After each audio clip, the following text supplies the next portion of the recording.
Hello everyone, Dan Swift here, founder and CEO at Numentum, and welcome to the Speaker Series, where we spotlight some of the most interesting minds in the world of revenue generation. At Numentum, we help forward-thinking B2B organizations create better buyer experiences and deliver new momentum to their revenue engine. On this episode of the Speaker Series, we speak with Dave Wood, VP of North America Sales at CCH Tagetik. We have a great conversation around compassionate leadership, embracing digital tools, and the line between work and life.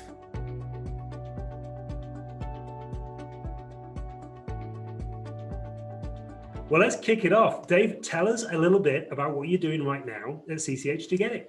Sure. Thanks, Dan. Sure. I've been here about 2 years running a software sales organization for North America for CCH Tagetik. It's a solution that's been around for, it's been innovated and been on the market probably for about 15 years. Bought by Wolters Kluwer, which is a $5 billion organization about 4 years ago. So the opportunities to growth have been enormous, and we have a lot of good things going here in North America. So that's what I'm up to. Fantastic. Now, we obviously worked together a couple of years ago at Sprinklr. So for, I think it's 2016 or so. Absolutely. But you've seen a lot. You've seen a lot, right? I've seen a lot, and I've really enjoyed just learning and seeing how things progress and over time. And Dan, you're right. We had a nice run there at Sprinklr, which is a way that we met and actually became familiar with your talents and what you folks bring to the table. So absolutely. Amazing. Well, we're going to come back to CCH Tagetik momentarily. But for a lot of people, Dave, who are listening to this call, you know, they might be earlier on in their careers, right? So you've had an incredible and continue to have an incredible career. But talk to me about where it all started. What was your first job, Dave? Sure. So Dan, that's a great question. I'm a little more non-traditional. I went to college on a Navy ROTC scholarship, and basically what you do is you graduate, and the college is free. The payback is you owe the Navy some time as an officer. So I went in, did that, flew planes, had a great time with that. That took me 8 years down the road. Got out, got an MBA while I was still in the Navy, got a graduate degree there. And coming fresh out, I said, all right, it's time to do something different. What am I going to do? Where do I want to go? Sales, honestly, was the last thing from my mind. I got a job with Accenture. Back in the day, it was called Anderson Consulting. So in the mid 90s, started up with them. I thought, all right, I'll be a consultant. I'll do that. And you know, I got about a year into that, and I realized that was just not what I wanted to do. And I'll tell you, you learn a lot about yourself when you're, you know, at this age trying to find a career. For me, the thing that kind of got me a little bit on consulting was there's always a lot of thinking and rethinking and stopping and rethinking and then executing. And that's what consultants do. That's what they're paid to do. Right. I'm more of an executor guy. I like to go and attack and move forward. It's just my personality. It's my thing. And sales, really, I made my way into sales, got a job selling copiers, was the first gig that I did. I loved it. Fell in love with that and realized software pretty quickly on. I said, all right, I need to sell software. That's where I go. And away we went. So I've never looked back, and it just fits my role. So doing the sales thing. Absolutely. And when you first got into sales, talk to me about sales training back then. Was there sales training, or were you given sort of a phone and being told, go sell, Dave? That was really the gist of it, Dan. You know, there wasn't much sales training. And one, it depends on what you're selling. I sold copiers, which are commodities they were neat. They hung on the network, and there were some major accounts that we went after. But at the end of the day, what can you do for me? When I got into software sales, the reason software sales appealed to me, they're not commodities. These are unique things. They offer unique value, and they're complex sales.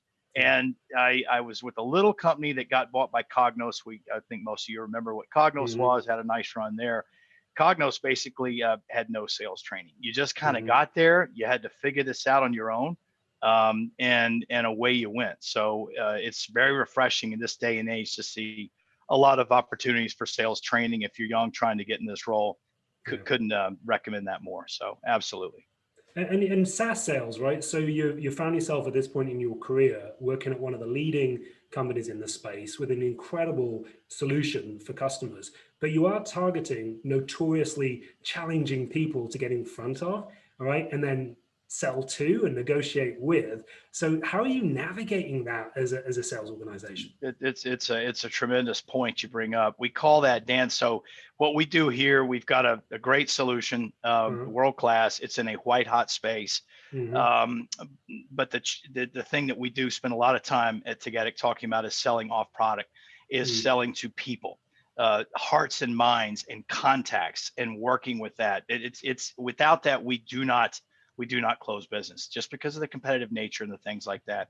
So getting contact with the right people has been an enormous effort we've put in.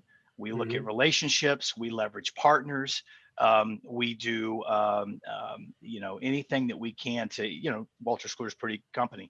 Where else can we find relationships and leverage those things and get warm introductions, or at least get some mind share from these people, whether they're in a buying cycle or not? It's very important for us to work our brand awareness and do that. You're right. They're hard to get in touch with the CFO. They don't want to talk to you unless they've got something very specific to talk about. But it's really getting that brand awareness out there. We've worked hard selling off product.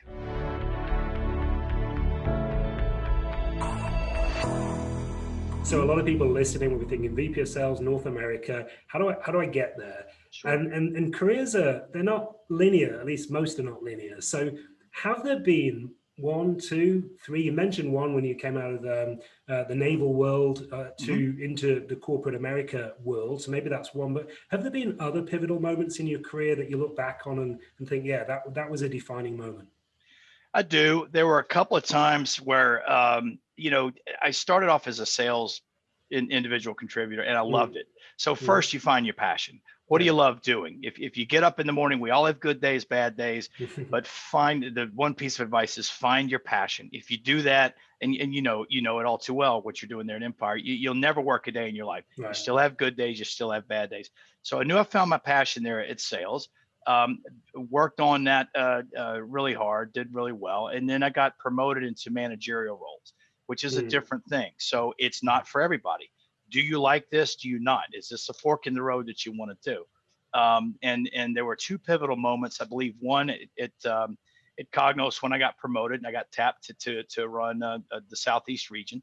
That was very big for me. And there was another company, a spell I had at a company called Datawatch, where I was promoted to VP of sales.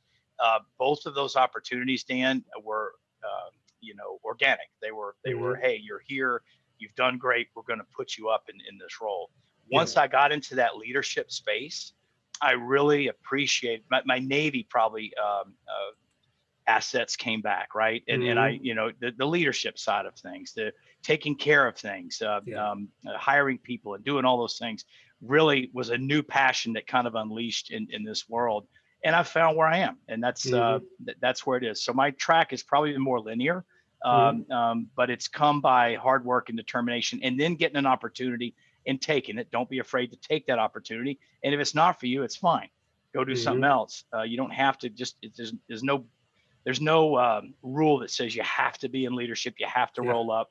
Give it a shot. If it's for you, great. If it's not, there are other things you can do. So. And was Cognos your first leadership role in sales, though? It was absolutely. So what was surprising to you when you look back at that? Because you're right, some sales people think that the natural next progression is to become a sales leader. It's not for everyone. Right. But you become a sales leader. Did you love it out of the gate? Did you hesitate? Do you regret it? Like, how did you feel in that moment? There were adjustments. I ultimately loved it, right? It probably took me a year to really get my feet under me. And what you realize as a leader, it's the managing up that you're completely oblivious to when you're down doing an individual contributor role. You have to do both. And you have to be able to communicate what's going on and give your leadership comfort, right, that you're doing what you need to be doing. When you're an individual contributor, of course that's still the case. You do manage up, but it's a totally different world. So all the salespeople that hear their manager saying, the forecast needs to be updated, you got to have this, and you got to have that, they may not click, right? Why am I getting asked for this stuff? You're helping your boss out. That's really what it's all about. And that the man or woman really needs that support. So that's a piece of advice. But I learning how to manage up was was something I had to adjust to. Yeah, and you touched on passions a little bit, and clearly, would you say leadership is one of your passions? Oh, absolutely. Yeah. Sorry. Yeah. Yeah. It's absolutely one of my passions. There's nothing better than bringing a team together. Uh, Gosh, success is a passion, right? I mean, there's nothing better, Dan, than winning. You know, you win when you have a team that's behind you and you establish a culture that's, that everyone's on board. They're all rowing the boat in the same direction, and you're achieving success while doing that. There's not a better feeling in the world, you know, and that's a big passion for me. And I've always, because I've known you since what, 2016, and Right. I've always seen you as a compassionate leader, a very thoughtful leader, a very people first leader. So where does that come from? Like, why are you wired like that? Oh, who knows? You know, because it's all a personality thing, right? Yeah. But you know, my upbringing, I don't want to get too far back in the weeds, but I had one sibling, a handicapped sister growing up, and maybe there's some of that compassion to be an awareness, maybe, right? That's there. You know, and you know, I guess over time you just realize, look, if you treat people fine, you treat them well. One, you'll get the best productivity out of them, but two, it'll be a good experience to work with, you know? So I do care about the people. I think they need to know that you care about them too. Those are two different things. If you do, typically what happens, Dan, I found you inspire great work out of passion for the leader and the corporate direction. They're inspired. They're not working out of fear. They're not doing, you know, working hard because, oh gosh, I'm going to get fired. You know, those are things that are out there, but I think the result, it's best results when it comes from that direction as well. So anyway, love it. Yeah. Now the flip of the passion piece, right? You get all excited when you get passionate and everything's going well, but the flip of that is maybe the friction piece. So is there anything when you think about business or personal or people or just life in generally, what really winds you up? What really gets you going? You know, I'm an impatient guy, and it gets back to my consulting days, why I probably needed to go to sales, because I want to move, you know, and so when I see things unduly delay, when there are, you know, hey, we did this last week, what's the same thing this week, what's the same thing that week, that tends to get me a little riled up. There's some friction there, right? You know, hey, we need to move forward. We need to be on the same page, and we need to go. This is a job that, as you know, you have to hustle. You can't sit still, and some people have that skill, some don't. So I think that's a big thing. I'm impatient, so I want to move the ball and go. Maybe to a fault sometimes, right? So who knows? But that's but you're aware but it's self-awareness as well, and that comes back to the kind of leader you are, because you're aware of where you excel, but also aware of maybe not the blind spots, because you're aware of them, right? Right. But I think that's what makes you the kind of leader that people do, you know, genuinely follow, Dave.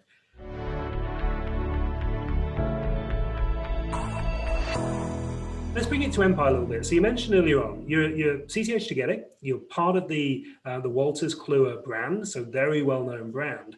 But we obviously have partnered together, we worked together for the last 12 months or so.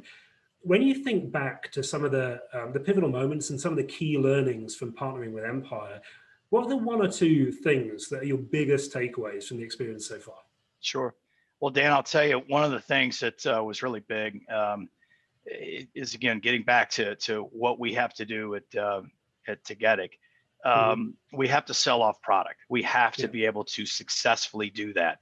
So any tool, any best practice, anything we can do to help our case there is enormous. We are just to reiterate, we're a world-class solution. We're in the Gartner Magic Quadrant leadership spot. We are in a white hot space. There is no shortage of work, but we typically will get our ways into some of these opportunities. And in North America, sometimes they say, well, okay, well, there's Oracle and then we'll look at Tagetik, you know, that kind of thing. So we have to fight for hearts and minds, and we're doing a really good job of that, but we need the tools to give us there. And what we've learned at Empire, you know, has been a way to very much successfully do that on two counts. One, to drive leads and marketing activity. All right. Everyone we do our territory plans. Our reps put that together. We have our key accounts we want to go in. We want to find a pipeline and go after it from that perspective. That's been very important. The other side of this has been deals that are in flight. We are in these meetings. We've gotten into these meetings. Where can we find the people? We just got off an opportunity review before I got here. We call it the political map, right? The organization. Who are the players? Who are the influencers? How can we get to these people?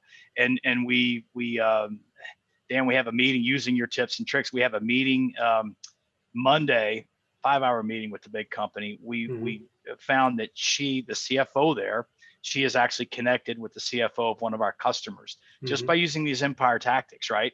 So what better way to leverage that? We're doing a great job in North America, 1,400 clients worldwide. We've got about 200 now here in North America, which is phenomenal. Huge household names, but selling off product has been big. One more thing I'll put a plug in too for is I think I was unaware of the metamorphosis of LinkedIn and how it started off as really one thing, kind of a place to hang a resume and do certain things. And you see through your insights how that's no longer the case. It's completely different, and we're leveraging that. So it's been very helpful. I love it. And I love the journey that you all went on with video. So for everyone listening, as part of the Empire program, we're teaching salespeople and their leaders how to craft very poignant and short and relevant and valuable video messages that you might send before a big meeting or after a meeting to follow up on what was discussed. And your team have really leaned into that in pivotal moments where you've got these big opportunities and you're looking to make a really big impact. Tell us a little bit about your journey with video. It's been great, and it's like anything else. Our sales crew, we have about 15 people on the team, inside, outside, kind of a mixture in different ages. So it's not like some people embrace digital technology, maybe a little different than others. And putting a video together, it sounded at first like people like, what, really? There's nothing better to get someone to do this when you have some success. So before key meetings with key senior management, we've actually done these videos. We've sent them out. We did nothing more than 20, 30 seconds, just a very high level, how are you, looking forward, and maybe something very relevant to them. We have gotten responses every single time we do something like this. And it matters. This stuff matters. It gets attention. And what they do, I find people let you in. When you catch people's attention with tools like this, they give you an honest shot to win the business. And that's all we're asking for here. So it's been very good. Everyone's doing it.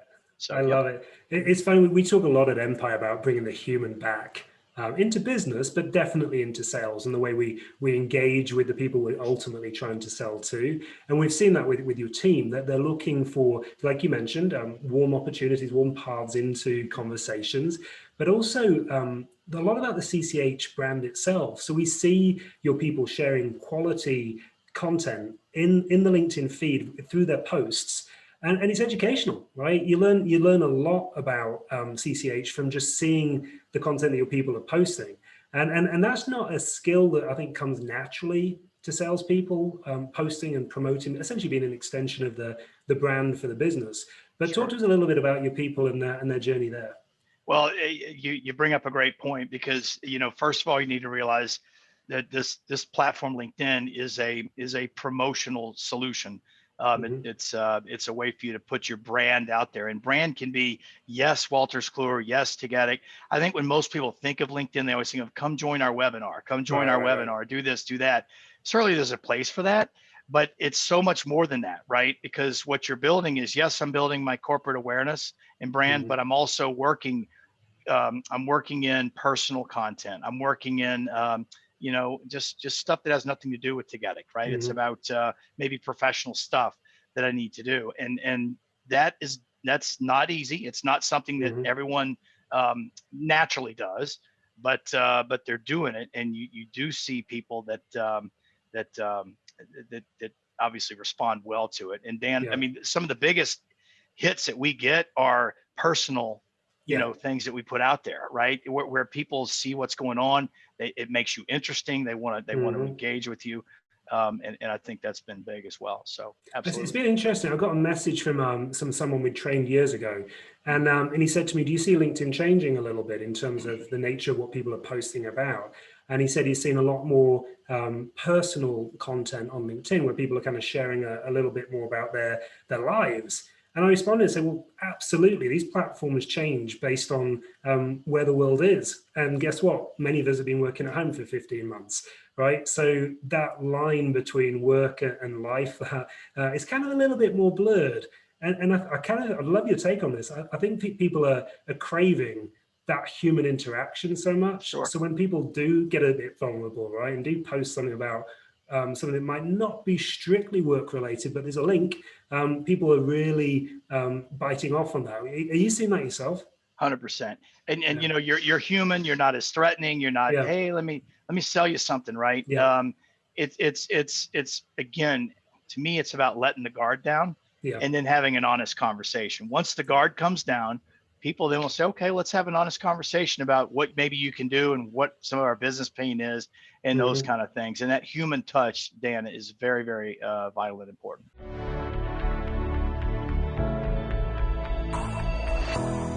Dave, we're going to move to a quick fire round of questions, all right? Deep breath, Are you ready? Are you ready? Yep. All right, let's do it. So we might double click on a few of them. We might just jump to the next one, depending on how you answer, but let's have some fun. So first up, question number one, Dave. Who is your hero?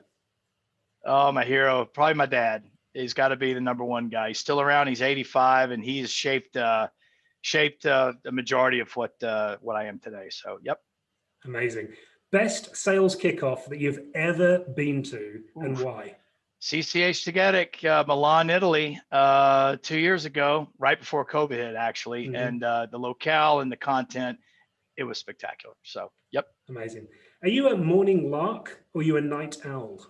Morning lark, but I got to get my sleep, so I'm usually in the bed early as well for that. So, yep.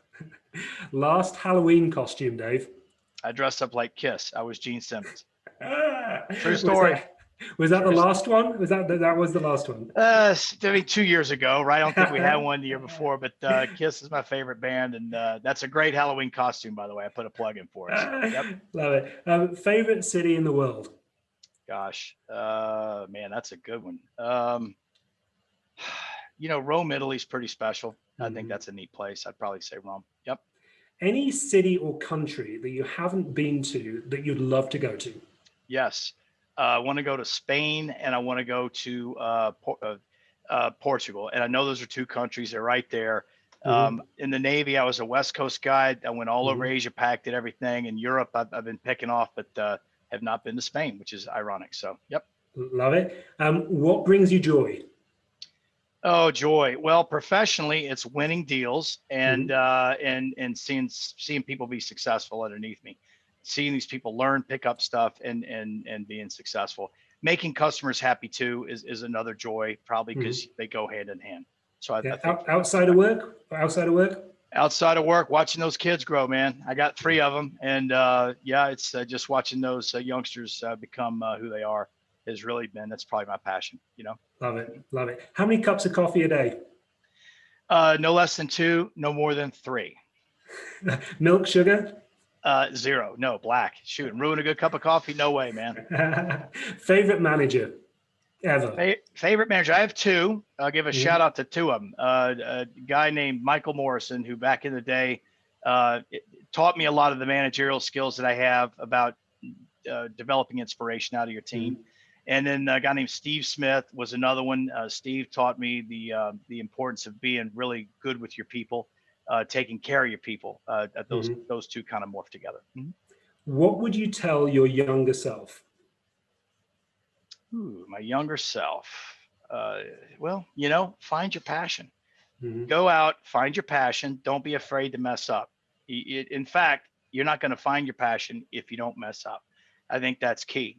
It sounds weird. It sounds nebulous, but Dan, I know, man, if you find what you like to do, you'll never work a day in your life. And you got to maybe have a fitter start here. I've got a 19-year-old right now, my younger self. I'm telling him these things now, right? Hey, son, go give this a shot. Well, what if I don't like it? You don't like it? Well, try something else, right? You know, that's what I'd say.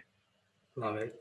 All right, Dave, well, we are up on time, but I want to give the floor to you for one more time. Is there anything else you'd want to share with people listening to this session? Well, if I hope maybe there was some decent tidbits there. Dan, I just want to say thanks to you, Rebecca, Jordan, the team there for everything you've done for us. It is absolutely helped big time in confidence in what we're doing and how we're growing our business. We had a record 2020. We had a record 2021. We closed our first 7-figure deal in Q1 2020. I mean, it's phenomenal what we're doing.